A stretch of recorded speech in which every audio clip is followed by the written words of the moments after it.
এই তিনটে জিনিস ছুলেই তোমার সাথে এমন কিছু ঘটবে যে তুমি আর কোনোদিনও এগুলো ছুঁতে সাহস করবে না। পৃথিবীতে এমন কিছু জিনিস আছে যেগুলোকে ঘিরে ঘটেছে অনেক মৃত্যু, দুর্ঘটনা এবং বহু অস্বাভাবিক ঘটনা। কিন্তু এর পেছনে কারণটা কি? এই সব ঘটনাই কি কাকতালীয়, নাকি সত্যি কোনো অশুভ শক্তি জুড়ে আছে এদের সাথে? আজকে আমরা জানবো পৃথিবীর তিনটি অভিশপ্ত জিনিসের ব্যাপারে, যেগুলো সম্পর্কে শুনলে তোমার নিজের বাড়িতে থাকা বা আনা কোনো পুরনো জিনিস সম্পর্কে তুমি সাবধান হতে পারবে। তাহলে চলো শুরু করা যাক।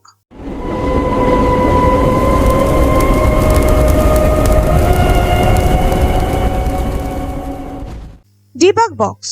বন্ধুরা, তোমরা হন্টেড প্লেস বা পজেসড মানুষের কথা নিশ্চয়ই শুনেছো, কিন্তু তোমরা কি জানো যে একটি কাঠের বাক্স এতটাই ভৌতিক হতে পারে যে এটা কেউ খুললে ভয়ঙ্কর নেগেটিভ এন্টিটি তোমার সাথে জুড়ে যেতে পারে। ডিবাগ বক্সের ইতিহাস শুরু হয় ইহুদি কালচার থেকে।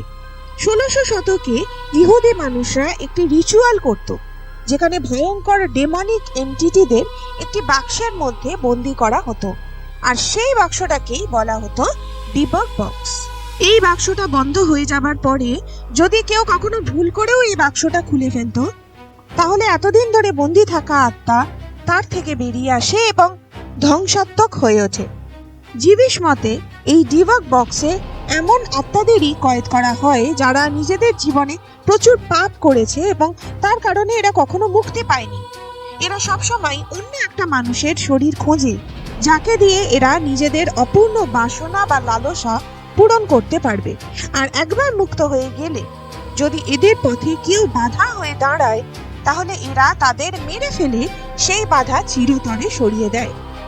2003 সালে প্রথম আমরা ডিবাগ বক্সের একটা ঘটনার ব্যাপারে জানতে পারি, যেখানে কেভিন ম্যানেস নামের একজন ইবে থেকে একটা পুরনো ওয়াইন ক্যাবিনেট বক্স কিনেছিলেন, যেটা বিক্রি করার সময় কিন্তু সেলার কেলভিনকে ওয়ার্ন করেছিল যে এটা একটা ডিবাগ বক্স, এবং এটাকে তার ঠাকুমা বানিয়েছিল। তার মারা যাবার ঠিক আগে তার ঠাকুমা সবাইকে বারণ করে গেছিলেন যাতে কেউ এই বক্সটা খোলা তো দূরের কথা, কেউ যেন টাচও না করে। কিন্তু কেভিন এই সমস্ত ভৌতিক ব্যাপার বিশ্বাস করতো না এবং যথারীতি বাড়ি গিয়ে এটা খুলে ফেলে। এরপর থেকে কেভিনের জীবন একটা নরকে পরিণত হয়। রাতের পর রাত সে ঘুমাতে পারতো না। ঘুমালেই স্বপ্নে দেখতো কেউ কেভিনকে মারতে চাইছে। মাঝে মাঝে শোয়ার ঘরে কেভিন একটা বিশাল লম্বা ছায়াকে দেখতে পেত। মাঝরাতে এই ডিবাগ বক্স থেকে অদ্ভুত ভাষায় ফিসফিস শব্দ আসতো, মন্ত্র উচ্চারণের মতো। ভয় কেভিন এই বক্সটাকে বাড়ি থেকে সরাতে চায়, কিন্তু সেটাও পারে না। ফাইনালি কেভিন ইহুদি প্রিস্টদের হেল্প নিয়ে আবার সেই আত্মাকে এই বক্সের মধ্যে ভরে ফেলে। এই বক্সটা এখন বিখ্যাত জ্যাক্স বেগানের ঘোস্ট মিউজিয়ামে রাখা আছে। বাজবি স্টুপ চেয়ার। তুমি বিশ্বাস করবে যে পৃথিবীতে এমন একটা চেয়ার আছে যেটাতে বসার মতো সাহস কারো নেই, কারণ এই চেয়ারটা প্রায় 60 জনেরও বেশি মানুষের মৃত্যুর কারণ। কেন জানো? কারণ এই 60 জন মানুষ এই চেয়ারে শুধুমাত্র বসেছিল। 1702 সালে ইংল্যান্ডের থর্স্ক এলাকায় থমাস বাজবি এবং তার শ্বশুর ড্যানিয়েল ওটি, এরা দুজনেই ভীষণ নেশা করত এবং এদের একটি হোটেল ছিল। এই হোটেলের আড়ালে এরা চালাতো অবৈধ কালো ব্যবসা।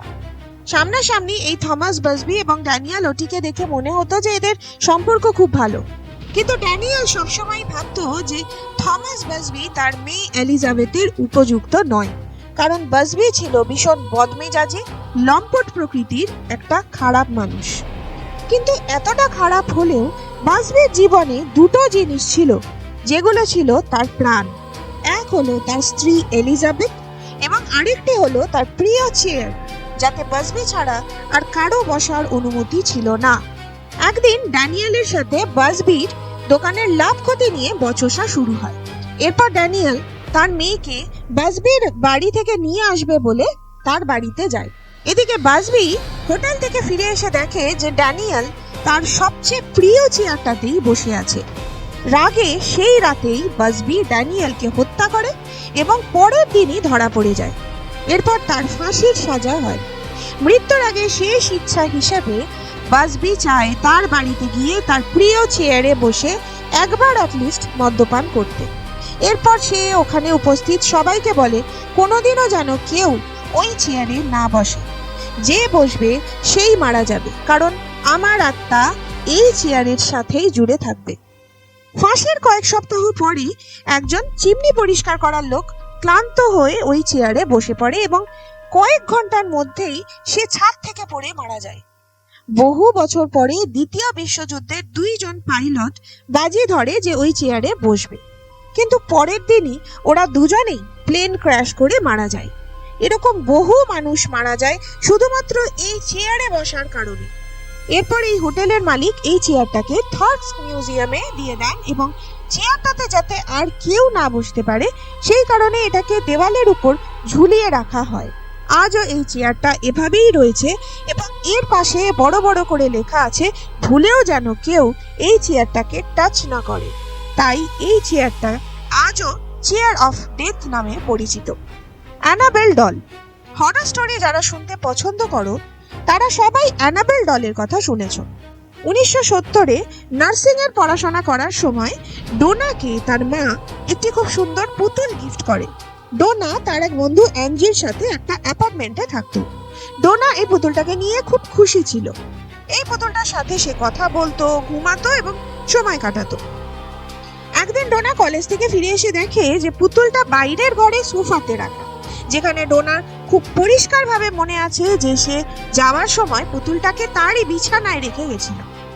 এরপর থেকেই অ্যাঞ্জি আর ডোনা দুজনেই ফিল করতে শুরু করে যে এই পুতুলটা একটু যেন অদ্ভুত, কারণ প্রায় রোজই পুতুলটাকে যেখানে রাখা হতো ফিরে এসে পুতুলটাকে অন্য জায়গা থেকে পাওয়া যেত। একবার ডোনা আর অ্যাঞ্জি যখন কলেজ থেকে ফেরে ওরা দেখে ওদের বাড়ির দরজার বাইরে যে করিডোর আছে সেখানে পুতুলটা পড়ে আছে, আর পুতুলটার সামনে একটা পেপারে লেখা হেল্প মি। এই ঘটনার পর ডোনা আর অ্যাঞ্জি একটু ভয় পেয়ে যায় এবং তারা চার্চ থেকে একজন ফাদারকে ডেকে আনে। ফাদার এসে ডলটাকে দেখেন আর বলেন যে এটা একটা 7 বছরের বাচ্চা মেয়ের পজেস করা ডল যার নাম অ্যানাবেলা হিগিন্স। ফাদার এটাও বলেন যে এই পুতুলটার মধ্যে বাচ্চাটার আত্মা ডোনা আর অ্যাঞ্জির কাছেই সেফ ফিল করে। এটা শুনে ডোনা আর অ্যাঞ্জি দুজনেরই খুব খারাপ লাগে এবং তারা ডিসাইড করে যে পুতুলটা তাদের কাছেই থাকবে। কিন্তু ওরা তখনও জানতো না যে কতটা বড় ভুল ডিসিশন ওরা নিল। অ্যাঞ্জি একদিন তার বয়ফ্রেন্ড লিওকে তাদের অ্যাপার্টমেন্টে ডাকে। লিও কিন্তু প্রথম থেকেই এই পুতুলটাকে একদমই পছন্দ করতো না। যাই হোক, হঠাৎ করে অ্যাঞ্জি আর লিও ডোনার ঘর থেকে কিছু পড়ে যাওয়ার আওয়াজ পায়। তারা গিয়ে দেখে যে অ্যানাবেল ডল মাটিতে পড়ে আছে। এরপর লিও আর অ্যাঞ্জি ওই ঘরে একটা বাচ্চার হাসি শুনে খুব ভয় পেয়ে যায়। হঠাৎ করেই লিও এর বুকে ব্যথা শুরু করে। অ্যাঞ্জি আর লিও খেয়াল করে যে লিও এর সারা শরীরে ধারালো কিছু দিয়ে চেরার দাগ, যেখান থেকে তখন রক্ত বেরোচ্ছিল। এইটা দেখে ওরা সাংঘাতিক ভয় পেয়ে যায় এবং এড ও লরেন ভ্যানেনকে ডাকে। এরপর এড ও লরেন এই পুতুলটাকে দেখে বলেন যে এই পুতুলটার মধ্যে আছে একটা সাংঘাতিক ডেমনিক শক্তি যে বাচ্চা সেজে আছে। এড ও লরেন এই পুতুলটাকে তাদের মিউজিয়ামে একটি বন্ধ কাঁচের বাক্সে রেখে দেয়। এরপর বহু মানুষ যারাই এই অ্যানাবেলের কাঁচের বাক্সকে টাচ করেছে অথবা তাকে অবিশ্বাস করেছে বা তার এক্সিস্টেন্স নিয়ে হাসি ঠাট্টা করেছে তাদের প্রত্যেকে মারা গেছে। আজও এই অ্যানাবেল ডল এড ও লরেন ভ্যারেনের অকাল্ট মিউজিয়ামে রাখা আছে, যাতে প্রতিদিন হোলি ওয়াটার ছেটানো হয়। এই ছিল আজকের বিষয়।